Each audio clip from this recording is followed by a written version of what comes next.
bienvenue à toutes et à tous. Aujourd'hui, on va lire un verset de la Bhagavad Gita. Ce sera dans le chapitre 2, donc Sankhya Yoga. Le yoga à travers le principe de l'analyse. Et c'est le verset 58, page 68.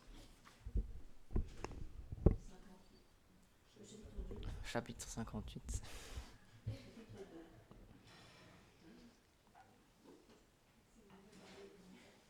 Après, c'est expliqué que dans différents yogas, différents univers, entre guillemets, il y a différentes, en tout cas schémas de Bhagavatam qui sont.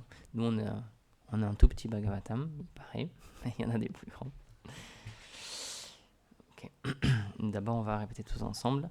Om Namo Bhagavate Vasudevaya.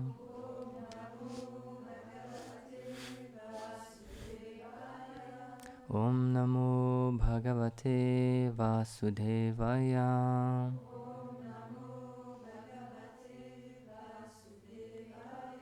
Om Namo Bhagavate Vasudevaya.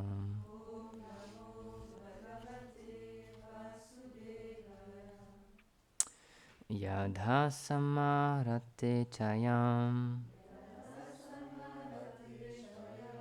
kurmun ganiva sarvasham indriyanindriyartebhyas tasya pragya pratishtitam. Traduction. Tout comme une tortue rétracte ses membres dans sa carapace, quand une personne peut complètement détacher ses sens des objets des sens, quand elle le désire, on dit que son intelligence est fermement fixée.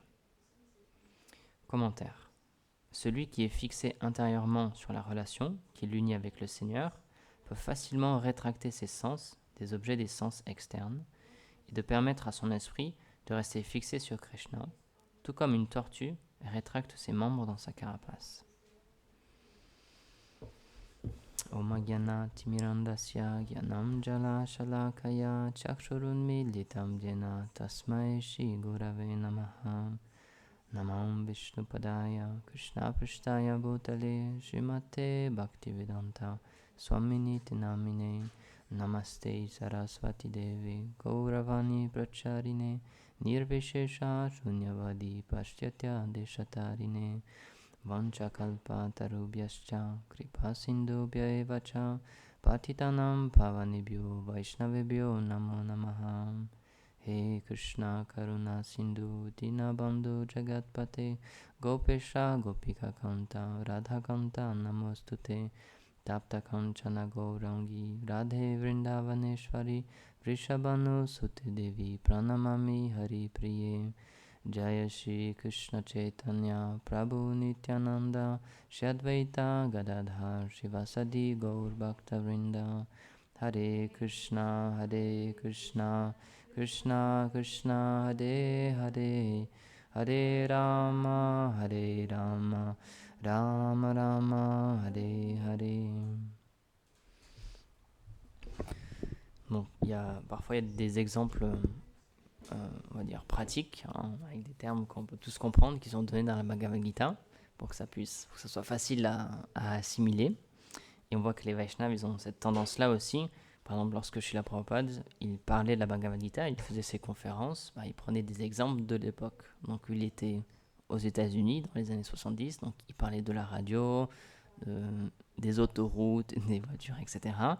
Et donc, dans la Bhagavad Gita, il n'y avait pas encore tout ça. Donc, il nous donne l'exemple d'une tortue. Et donc, une tortue, c'est intéressant parce que elle a ses membres de sortie lorsqu'elle doit bouger dans ce monde, se déplacer, etc.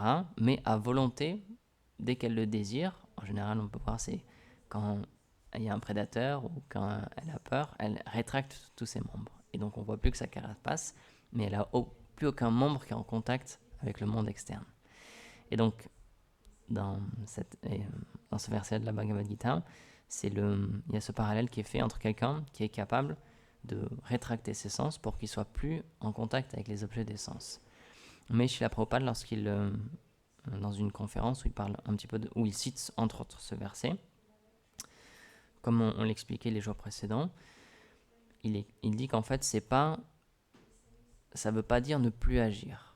Ça veut pas dire ne plus être physiquement en contact.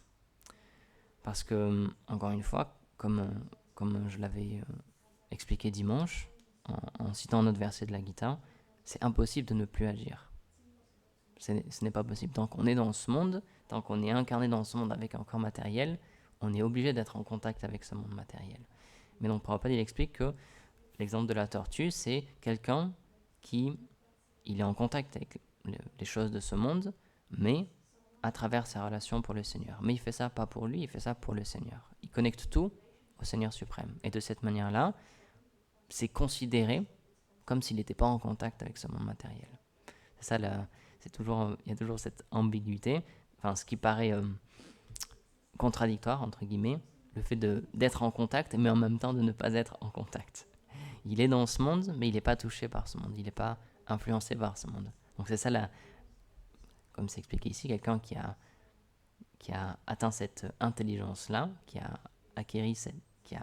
su acquérir cette conscience-là, il peut naviguer dans ce monde, il peut faire toutes sortes d'activités, être en contact avec plein de choses, mais sans être touché. C'est comme l'exemple aussi que donne très souvent Gurudev, c'est par rapport à l'association. Dans ce monde, on est obligé d'entrer en contact avec des personnes, sauf si on vit dans une grotte, évidemment, mais à moins de vivre reclus de toute société, on est obligé d'entrer en contact avec d'autres personnes. Et, comme on dit souvent, dis-moi qui tu fréquentes et je te dirai qui tu es.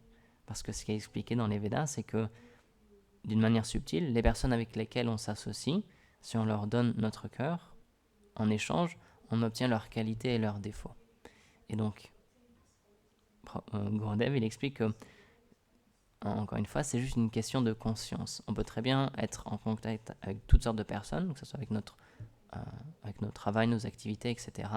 Mais tant qu'on fait ça comme un service, alors on n'est plus sujet à cette chose-là d'acquérir les qualités et les défauts des personnes que l'on côtoie. Mais encore une fois, c'est une question de disposition. Et c'est pour ça que c'est très difficile de reconnaître un dévot dans ses activités, parce que tout se passe à l'intérieur. Un dévot du Seigneur, dans ce monde, il fait exactement les mêmes choses que tout le monde. Puisque, encore une fois, on a un corps matériel, donc on est obligé de manger, on est obligé de dormir, on est obligé d'acheter des choses, on est obligé de parler à des personnes, on est obligé de travailler, d'avoir des relations. Mais la seule chose qui change, c'est la conscience avec laquelle on fait toutes ces activités-là. Et c'est pour ça que cet exemple-là, il est donné, parce que visuellement, on comprend très bien ce que c'est. On a tous, je pense, vu en vrai ou en vidéo une tortue qui rétracte tous ses membres. Et donc, Srila Prabhupada, il dit que, en fait, le véritable renoncement qui est expliqué dans ce verset-là, c'est pas le fait de ne physiquement plus entrer en contact, mais c'est de tout faire pour le Seigneur suprême. Et comme il expliquait, c'est ça le véritable vairagya, le véritable renoncement.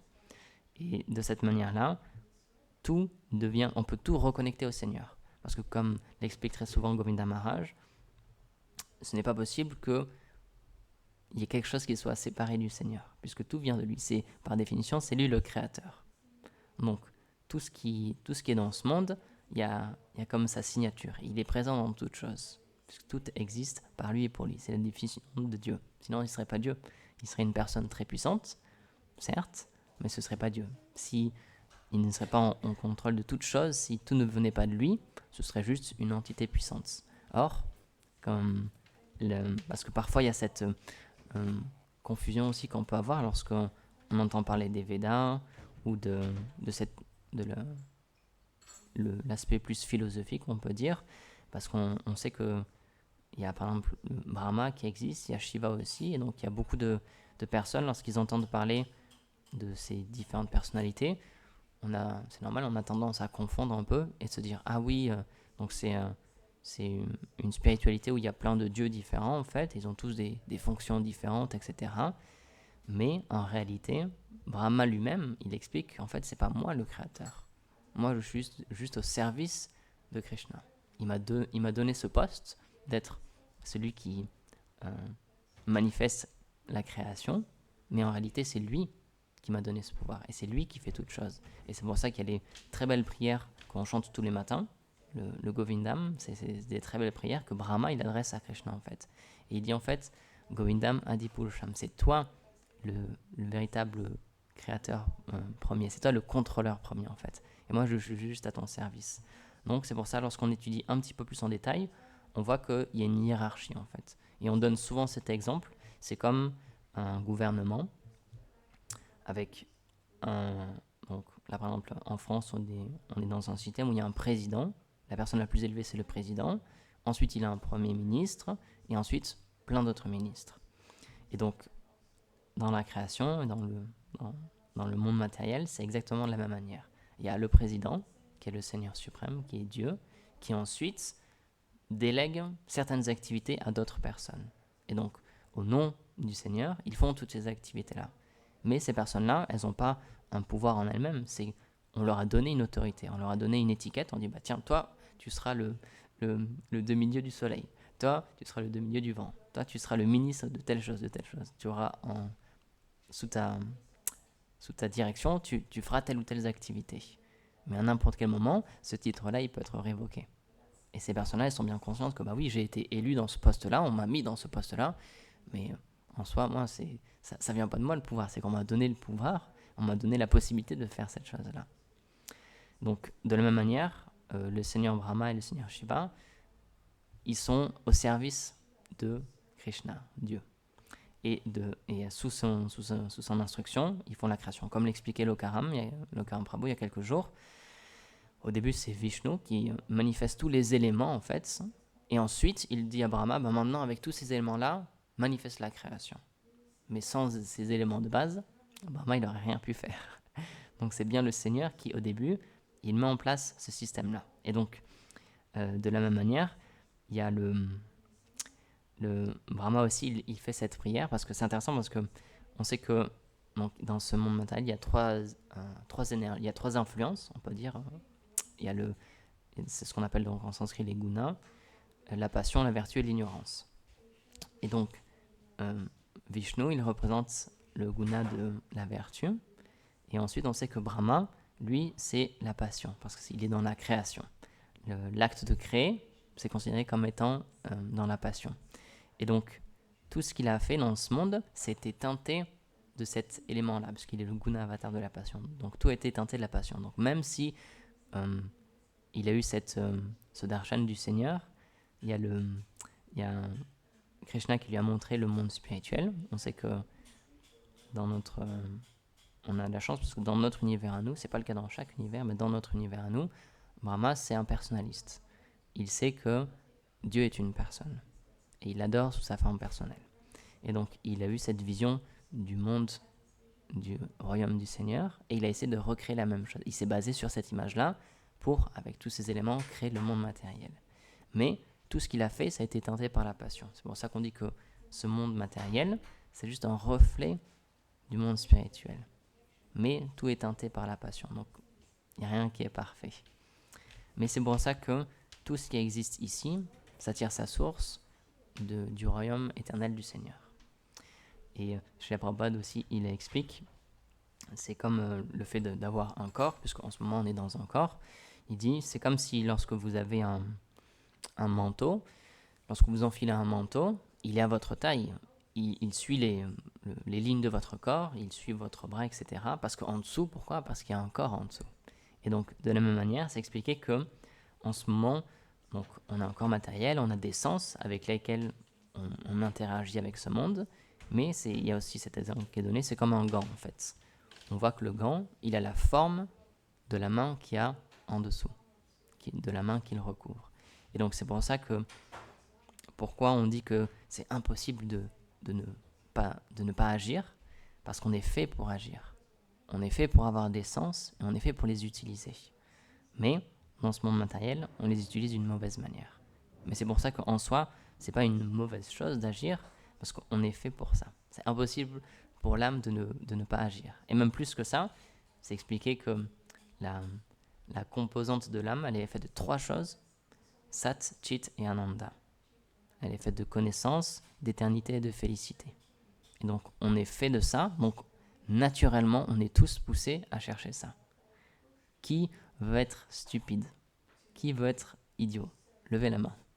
Qui se dit, moi je veux être le plus bête possible. Je veux rien savoir de ce qu'il y a autour de moi. Je suis curieux de rien du tout. Je veux absolument rien savoir. Qui se dit, moi, ce qui m'intéresse le plus dans cette vie, c'est être le plus triste possible. Mon but dans la vie, je me suis mis ça comme but, c'est d'être le plus triste possible. Qui veut être triste? Personne cherche à être triste. Ça arrive, c'est vrai, malheureusement, parce que dans ce monde, tout est jamais parfait. Et puis, comme on l'expliquait, on a le karma de nos vies passées, nos activités, etc. Donc, parfois, on se trouve dans des situations difficiles où il y a le malheur qui vient nous chercher, etc. Mais consciemment, on ne cherche pas à être le plus malheureux possible. Donc ça, c'est lié avec cette haute qualité, donc Ananda, la félicité. On est fait pour la félicité, donc on la cherche. D'une manière différente, ça c'est vrai. On a chacun notre définition de ce que c'est le bonheur. Donc on a chacun notre idée de, moi je pense que si je fais ça dans ma vie, là c'est sûr j'obtiendrai la félicité. Ça c'est une autre question, mais le point c'est qu'on cherche tous le bonheur. Et ensuite, qui attend la mort avec impatience? Qui se dit, là quand même, c'est pas terrible ce monde, moi ce qui m'intéresse le plus c'est de mourir le plus vite possible. Personne n'a envie de mourir. On a tous envie de rester en bonne santé, jeune, le plus jeune possible, avec le moins de marques de l'âge sur notre corps aussi. On n'a pas envie de mourir. Et ça c'est normal parce qu'en fait on peut pas mourir. L'âme, elle peut pas mourir. Elle est éternelle. Et donc le problème, c'est qu'en ce moment, on est dans un corps qui, lui, est périssable. Chaque jour, donc au début, c'est chouette parce qu'au début, il grandit, il se développe, il devient plus fort, il devient plus beau, plus grand, etc. Mais à partir d'un certain âge, on atteint un pic et là, ça commence à être l'inverse. On commence un petit peu c'est pas tout le monde, mais en général, on rapetissit un petit peu, on se courbe un petit peu. Ensuite, il y a des rides qui commencent à apparaître. Ensuite, ça marche moins bien, on commence à avoir mal au dos, mal aux genoux, etc. Et au bout d'un moment, le corps, lorsqu'il est trop usé, il ne peut plus fonctionner. Et soit le cœur s'arrête, soit quelque chose d'autre casse, et il y a un problème, et ce corps, il est fichu. Et donc l'âme, lorsque ce corps ne peut plus fonctionner, elle quitte ce corps et elle prend un autre corps. C'est ça la réincarnation. Mais le principe, c'est qu'on est éternel. Donc c'est pour ça que c'est extrêmement difficile pour nous d'accepter ce concept que cette existence, elle est limitée et qu'un jour, je vais mourir.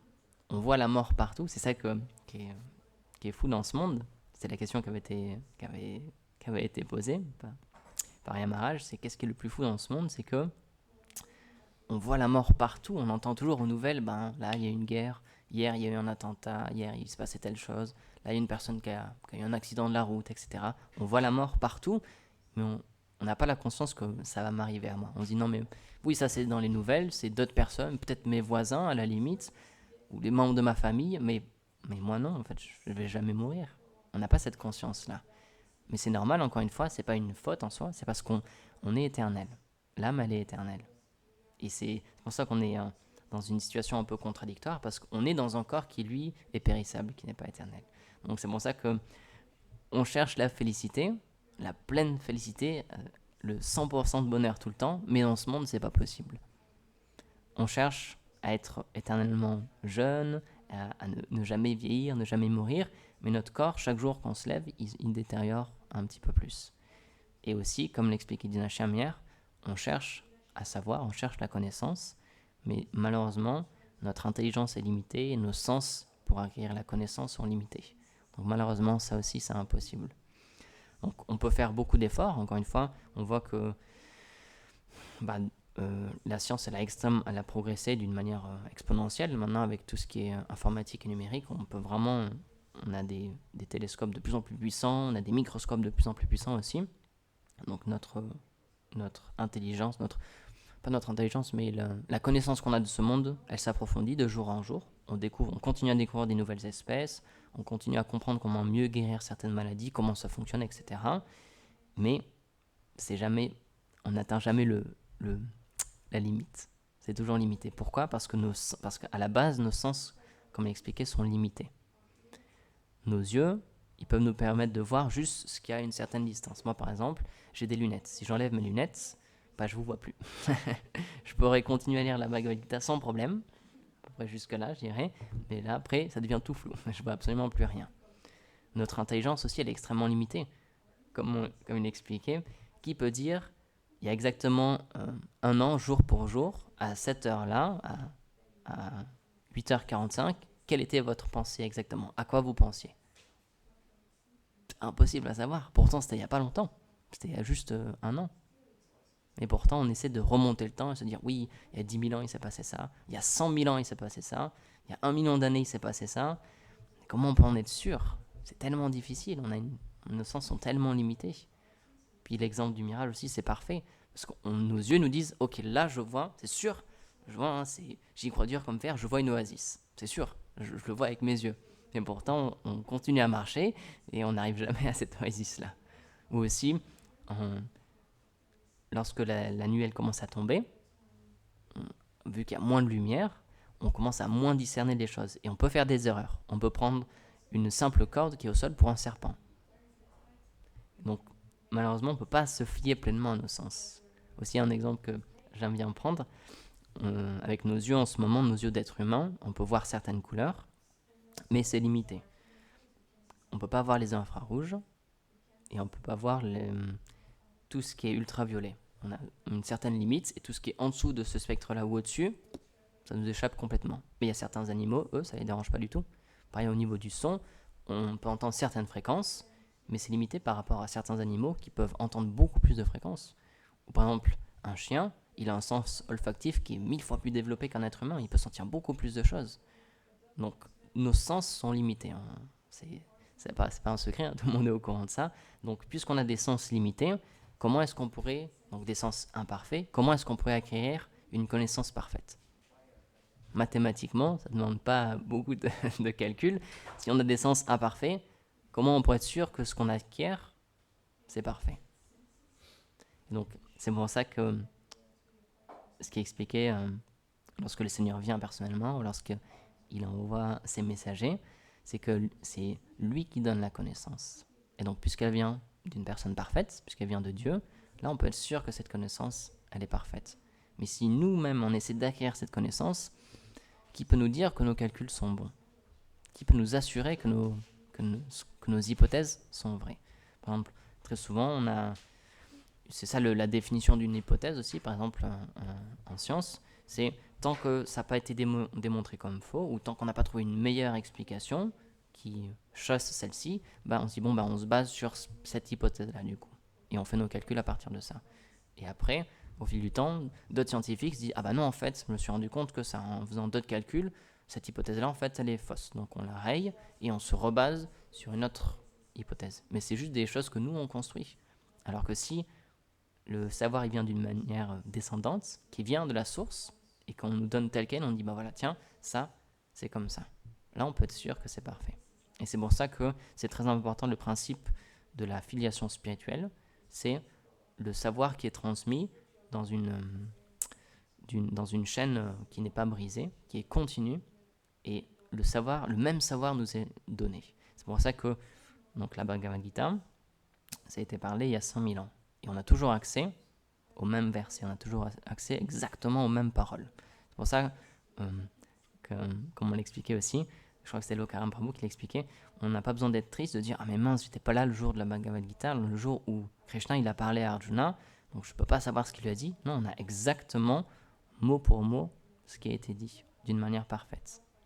Et ça n'a pas été changé. Et c'est ça qui est incroyable, c'est que même à travers le temps, on a accès à cette connaissance-là. Et Krishna, il le dit lui-même dans la Bhagavad Gita, lorsqu'il commence à parler à Arjuna, il lui dit « Tout ce que je t'enseigne aujourd'hui, toute cette connaissance-là, je l'ai déjà donnée dans le passé, mais elle a été oubliée. » Donc, une des raisons pourquoi le Seigneur vient aussi, c'est pour redonner cette connaissance-là. Ou alors parfois, il envoie d'autres personnes, ou comme disait Gourdev, il mandate des personnes, il les inspire à redonner ce message-là, mais il est obligé parce que ce monde, malheureusement, le monde matériel, tout est limité. Notre intelligence, notre mémoire aussi, petit à petit, avec le temps, tout est déformé. Donc c'est pour ça qu'il doit venir d'âge en âge, et une des raisons, c'est pour réétablir une connaissance pure. Parce qu'avec le temps, malheureusement, il y a cette tendance à déformer, modifier, à se perdre, etc. C'est la nature de ce monde matériel, on ne peut rien faire contre ça, mais c'est pour ça qu'il y a quand même cette connaissance qui est redonnée encore et encore. Et donc, pour revenir au début du verset, quelqu'un qui a réalisé cette connaissance-là, il comprend que ce monde-là en soi, c'est pas un problème dans le sens où on peut quand même, puisqu'on est là, faut être pratique, on est bien là, on a un corps matériel en ce moment, donc on est obligé d'agir dans ce monde. On peut pas se couper de ce monde-là. Donc, avec cette connaissance-là, on nous apprend comment naviguer dans ce monde, comment utiliser toutes les choses de ce monde pour se rappeler du Seigneur, pour se reconnecter à la source. Et de cette manière-là, tout est parfait. Parce que la seule chose qui est importante, c'est reconnecter à la source, reconnecter à l'origine. Encore une fois, c'est comme on peut prendre un couteau, en soi, c'est pas quelque chose de bon ou de mauvais. Ça peut être entre de mauvaises mains, oui, ça peut être utilisé à de mauvaises fins, ça peut causer la mort, ça peut tuer quelqu'un, on peut tuer quelqu'un d'autre avec un couteau, mais dans les mains d'un chirurgien expert, ça peut peut-être sauver la vie d'une personne. Donc en soi, c'est pas quelque chose qui est négatif, c'est juste la manière dont on l'utilise. Donc ce monde matériel, c'est pas parce parfois il y a certaines philosophies qui expliquent ah mais ce monde matériel, il faut complètement le rejeter parce que c'est juste l'illusion, etc. Mais ce qui explique les Védas, c'est que oui, certes, c'est quelque chose de temporaire, mais c'est bel et bien présent en ce moment et c'est aussi une énergie du Seigneur. Donc si on redirige cette énergie et qu'on la réutilise et qu'on la offre de nouveau à son véritable propriétaire, le Seigneur, alors là, ça devient parfait. C'est pour ça que Prabhupada, il prenait souvent cet exemple, une fleur, vous pouvez la prendre, l'accueillir et l'offrir au Seigneur. Et donc, de cette manière-là, elle devient spiritualisée. Elle n'est plus de ce monde techniquement. Elle change de nature. Alors que si on la prend pour nous, on l'accueille pour nous et juste pour nos sens, juste pour sentir une bonne odeur, alors là, malheureusement, comme on l'expliquait dimanche, c'est une activité qui engendre une réaction dans ce monde. Donc, c'est pas comme pour cet exemple de la tortue, c'est pas le monde en soi qu'il faut rejeter, c'est la manière dont on interagit avec, la manière dont on relationne avec ce monde. Et ensuite, si on reconnecte tout au Seigneur, alors là, Prabhupada il dit, si dans une maison, parce que il prend souvent l'exemple d'une maison, quand on rentre chez nous, on met la clé dans la porte, etc. Et si on voit cette maison comme la demeure du Seigneur, alors là, tout devient parfait. Et donc, Prabhupada, il disait ça aussi, il dit, une maison dans laquelle le Seigneur est adoré, alors il dit, c'est d'aussi bonne qualité que Vaikuntha. C'est comme Vaikuntha, comme le monde spirituel, directement. Donc c'est pour ça, c'est juste une question de conscience. Mais c'est pour ça qu'il y a cette connaissance-là qui est donnée, c'est pour nous apprendre, pour nous enseigner comment engager ces choses-là, comment comprendre ce monde. C'est pour ça qu'il y a quand même beaucoup que ce soit dans le Bhagavatam ou dans la Bhagavad Gita, il y a beaucoup de points techniques sur comment ça marche ce monde, c'est quoi le karma, c'est quoi les différentes énergies qui régissent ce monde. Parce que une fois qu'on a compris comment ça marche, alors on peut l'engager et rediriger tout pour le Seigneur suprême, pour la source. Donc voilà, c'était ce que je voulais partager avec vous aujourd'hui. Grantaraj, Srimad Bhagavad Gita ki, Srila Prabhupada ki, Nitai Gaur Premanande Hari.